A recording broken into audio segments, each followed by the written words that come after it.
Welcome, Sage Seeds. We are going to validate the value behind Verisign Inc., a premier technology company that does admittedly go under the radar a lot of the time. They help enable the security, stability, and resiliency of something called the domain name system, the very foundations, the very root servers that run the World Wide Web. That was what it was called when this company was founded in 1995. Normally, I'm nowhere near business if I'm trying to look for value at these PE levels, but this company was pre-screened as a value investment. So already I'm intrigued. Over here in the high level stats, this company has only 932 employees, meaning that if we look at efficiency, all of these are noticeably high, even within the comparisons to tech companies. We can confirm that that efficiency does come to shareholders eventually by looking at the profitability table. Very, very high numbers, an over 50% net margin, not gross margin, but net. And in the simplest terms, return on total capital, just ridiculous, more than 3,500%. Is this the type of insanely efficient business that would make us be willing to cough up so much on a PE basis? Before we decide on an answer for that question together, I've decided to try out a new segment. Please let me know in the comments below if you like this segment. But the idea is to check in on the most recent companies we have covered on the Value Validate channel. And so let's look at the last 3 picks. Jiayin Group, a Chinese fintech company, was the video that we covered on April 1st, which on this chart would be right exactly here. This is more or less what the chart looked like on April 1st when we were reviewing this together when the video went live. And back then, please check out the video for the full analysis. But what we were seeing was a company that had gone from about $6.50 all the way up to around $13, $14. Well, looking back now at the roughly 3 months that have passed, the price did fall all the way down to the 50 SMA. A sort of push down consolidation, and now at least we look like we have been rebasing at around $16, which would be a full $2 higher than the $14 level that we were at when this video was published. All in all, it has been particularly difficult to hold on to Jiayin since our validation video. There has been some aggressive manhandling of stop losses, I would guess, around this bottom of this channel. And you know, sometimes stocks have the right to do this, the right to be very difficult to hold on to, especially when we're talking about Chinese ADRs. Fast forwarding to May, we looked at another fintech, a non-US fintech at that, StoneCo. This time a fintech company based in Brazil. And it really seems like 2025 has been the year of international fintechs. What are you going to do? The AI recommends what it recommends. This was May 1st, close to $14 a share. Since May 1st, which looked like this, by the way, and this ascending wedge was already established back then. Well, almost a kind of inverse situation to Jiayin. So far, StoneCo has been basing at the top of its channel. Not necessarily easy to hold it because few stocks are. Very likely that some people would have been getting stopped out around here, especially at the end of May. But overall, much more relaxing time to be holding on to this stock. And actually, look at that. Very, very recently, there's been an increase in volatility. I'm not going to call it a breakout because I don't make predictions like that, but if you were going to call it a breakout, you'd want it to look something like this. Let's look at the latest video we did back on June 1st. Paramount Global, definitely a bigger company than the other ones we were looking at. It looked like this. And well, it's been less than a month, but the stock has slightly dipped below the 20 SMA and recovered very, very nicely. You even saw on the real recovery day, the one where it completely cleared the 20 SMA, there was a spike in volume, a noticeable spike in volume. And so that's encouraging to see. Still early days for this one, but some encouragement for sure. Help me out in the comments, please. I do think though that I love this idea of seeing how the videos that are published here recommended by the Sage Seeds AI, seeing how those investments are actually playing out in a somewhat real-time fashion. So now let's get back to today's topic, Verisign Inc., a behemoth of a business. If you haven't heard of Verisign, oh my gosh, I envy you. The more I find out about this company, the more I wish I had known about it years ago. I mean, some of you guys that like charts might be like, yeah, like why weren't we talking about it back here? Well, let me tell you, this is exactly why I am loving this one video a month situation. With the slower pace, I get to really drill into the highest quality names. Verisign has been bouncing around the stock recommendations from the Sage Seeds AI for years, but it just goes under the radar, and it really takes a sort of slow, deliberate pace to realize what this is. I mean, it definitely helps that this has been happening, but I don't think it's too late at all, although I'm not making any predictions when I say that. This trend line, very clearly a support, but it started all the way back in November 2024. Verisign has been around for years, and in 2024, it started to gain attention as a Warren Buffett stock. Berkshire Hathaway did begin to purchase lots and lots of Verisign. And since that news broke, sometime around here, it does seem like demand is demanding. But in the most recent months, since around April, May, this volatility has begun to increase. It might not look like it at first glance, but I would say that statistically, this volume is actually decreasing. It's actually drying up a bit. And despite the increase in volatility, what we have here from around early May to right now is a long base, price very much being supported by one of the most aggressive ascending triangles I've seen in recent memory. This is coiling and coiling and coiling. Let's now actually look at the smorgasbord of different statistics. This is very similar to the market watch statistics we looked at, but just deeper, more statistics for us to play with. Luckily, they are color-coded with red or green, and each column does represent something else. We are not going to look at all the columns, only the interesting ones. And so the second column, valuation column, plenty of red. This is what I was saying right at the very beginning. PE is high, price to sales is very high. Is this a value stock? Very few value investors are going to pick up on it.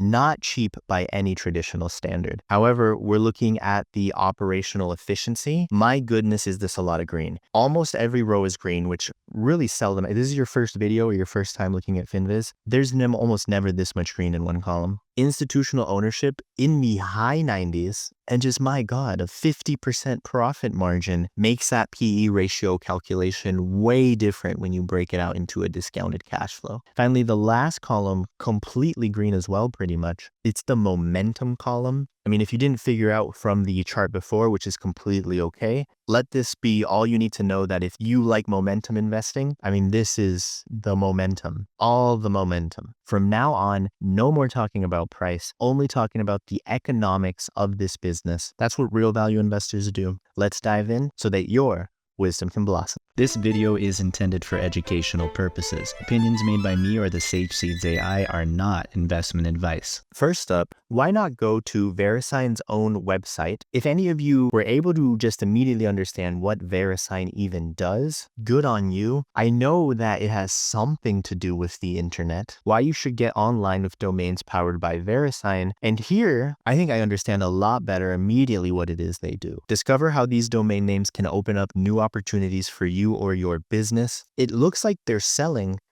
.com, .net, .cc, .name, as well as multiple international equivalents. Now, I actually recognize all of these, maybe .name not so much in my case, but I believe that it's real. But hopefully I'm not too biased here, but I think for pretty much everyone on planet Earth, .com here seems like the big one. I'm going to click on it.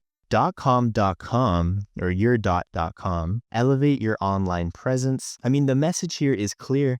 Verisign somehow sells .com, which kind of blows my mind a little bit. Did I realize that there was a company creating .com? That's where I maintain, I think Verisign flies way under the radar. And going back here, I mean, there's a couple other ones. Let's go to the one that for me is the least recognizable. It's also the most right on the page, which I think means it's the least popular. .name. And here we have a completely different vibe of a website. Lots of people smiling in photos is very much not business. Now it's your personal identity online. Why .name? Nothing represents you like your name. I mean, I'm not fully sure what's going on here, but not only is .com a product being sold extremely profitably, as we were seeing with the statistics, but .com is not the only version of this. There's a .name, there's a .net. If you use the internet, you've been using Verisign products without ever needing to know who they are or really even think about it. An amazing setup for a brand business. Their absolute most latest press release, DNIB.com, reports internet has 368.4 million domain name registrations, brand new registrations, at the end of the first quarter of 2025. Verisign, global provider of critical internet infrastructure and domain name registry services, today announced an increase of 1.1% in brand new registrations compared to the last quarter of 2024, as well as an increase of 1.7% year over year. Now, when you break that down to just the .com and the .net, those increased at a 0.5% rate compared to the last quarter of last year. Third paragraph, total country code TLDs were 142.9 million at the end of the first quarter of 2025. That is a 1.5% increase. There is actually almost 2 or 3 times more accelerating growth of country code TLDs. Those are things like .cn, .de, .uk, etc., etc. And important to note, it is not uncommon to go .com, .cn, .com, .de, .com, .uk in order to get the cybersecurity protection that Verisign offers for all .com, .nets, etc., etc. Said differently, rather than setting up your brand new Chinese, Danish, or British domain, you can actually just add the country code at the end of a .com domain and immediately get all the infrastructure that makes .com so resilient. And so the second to last press release that Verisign is issuing, financial results for the first quarter of 2025, that's the most recent complete quarter. We have revenue increasing by 4.7%, diluted earnings per share of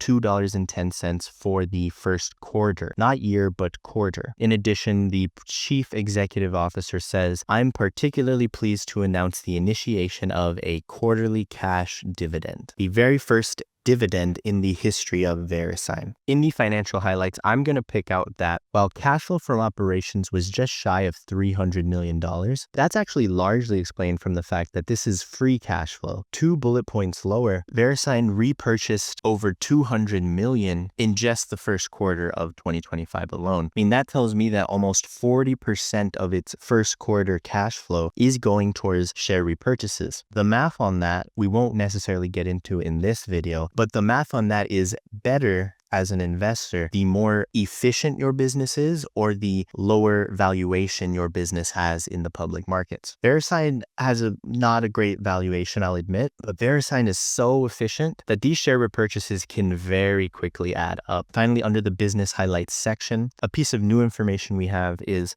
.com and .net renewal rates. Well, those renewal rates were at 74%. And that if we think of this as a subscription business, which I think we very much should, this would be equivalent to having a subscription business with a churn rate of around 26%. Also useful if any of you guys are working on discounted cash flows on your own. Now, just a day ago, Insider Monkey reporting that Verisign announces the resignation of longstanding board member Thomas Frist.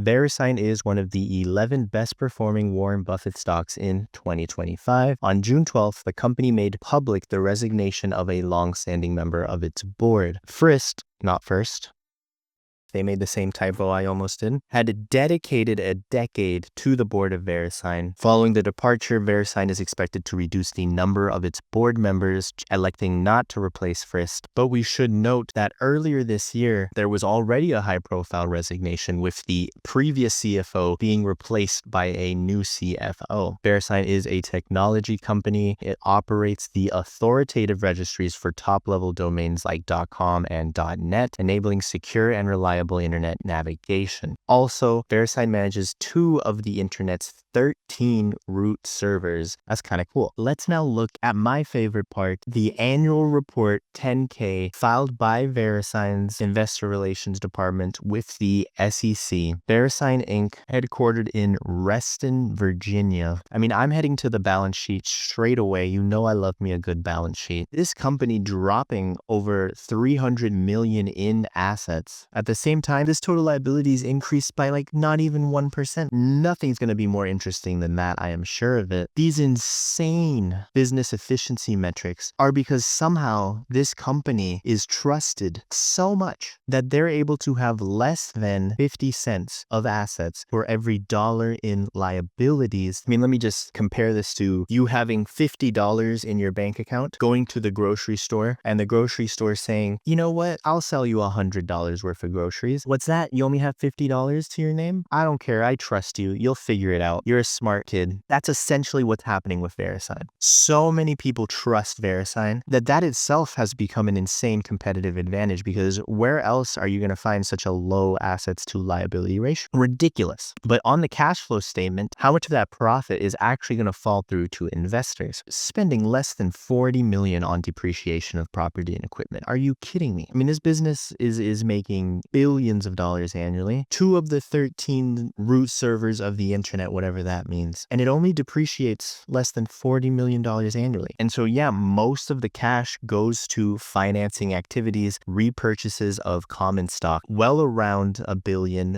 increasing to 1.2 billion in the latest year. But for many years now, this company has been making money extremely efficiently, buying back its own stock, then doing it again, rinse and repeat, rinse and repeat. So I'm going to go to the investor relations business overview. They have a section called operations infrastructure. We just saw depreciation is like minuscule. I mean, $40 million is a lot of money, I know, but $40 million on the infrastructure that allows you to collect billions in sales, that's something else. I don't know what that is. Skipping through lots of this, they break it down into distributed servers. They operate a large number of them, networking, security, and availability, which they are able to sell because they employ firewalls and intrusion detection software at the root level, which if you've ever been in cybersecurity, having root access is basically the difference between knowing what's happening and not knowing what's happening. And so they have root access. Said differently, anyone who wants to hack someone else has to get access to the other website through the root servers, which Verisign manages. You can't hack any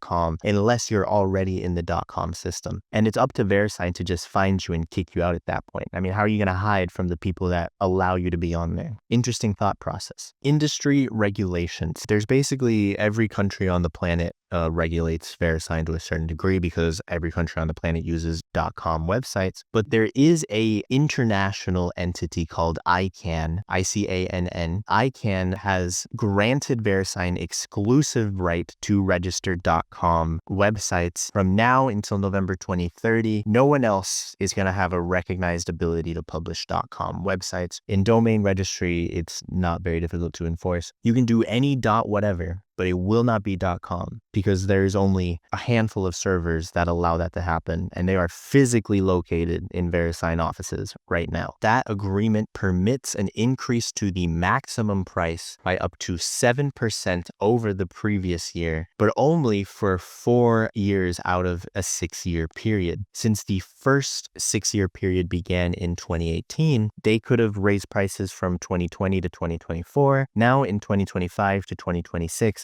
they are prohibited from increasing the price of .com, but from 2027 to 2030, they will be allowed to increase the price by up to 7% annually. I've shifted away from the investor relations department. Now we're in the item 7. This is the CEO's office part of the annual report. They are giving us a breakdown of geographic revenues. And I want to look at this just to kind of get a strategic view of how global this .com business actually is. It might surprise some people to find out how international it already is. It might surprise other people. I imagine my US viewers, they might be surprised to find out how US-centric .com is. The US, Europe and the Middle East, Asia Pacific, and all other. About 65-ish%, 2/3 of all .com revenue happens in the US, with about half of the final third happening happening in Europe, in the Middle East. Now, this is not directly the same as registrations because, yes, I can confirm to you that this is not the same price in every single region. .com does have a higher price, I imagine, in the US, meaning that the registrations might be balanced, but the point here is clear. If you think, oh, why would I invest in the company that sells .coms? Like everyone has a .com. .com has a whole infrastructure behind it, and that infrastructure was developed in the US, but is still very much competing globally. I'm not going to say this is a growth company, but this is, I would say, in my mind, very much a brand company. And then it's up to us to decide, is there value here? Well, do we think the brand of .com, is that going to sell well in other markets? Because so far it has sold exceptionally well in the North American market. If no alternative exists to websites, at least not quickly, and if you're a business in Asia, in the Europe, in the Middle East, in Africa, and you want to have a website that appeals to your customers, do you care if it's a .com? Well, the answer to that is, I think, the answer to whether you think this is a brand business or not. Thank you all for watching. Thank you to the Sage Seeds AI for suggesting this stock out of all the thousands and thousands of stocks that are out there. I hope each and every one of you feels comfortable sharing your perspective, your thoughts on this or similar businesses in the comments section. And I'm really excited. I really think this is an insane. I didn't realize this was a product. Now that I know that this is a business, I've been thinking about it obsessively for weeks now. So very glad I could share it with you all. See you in the next video.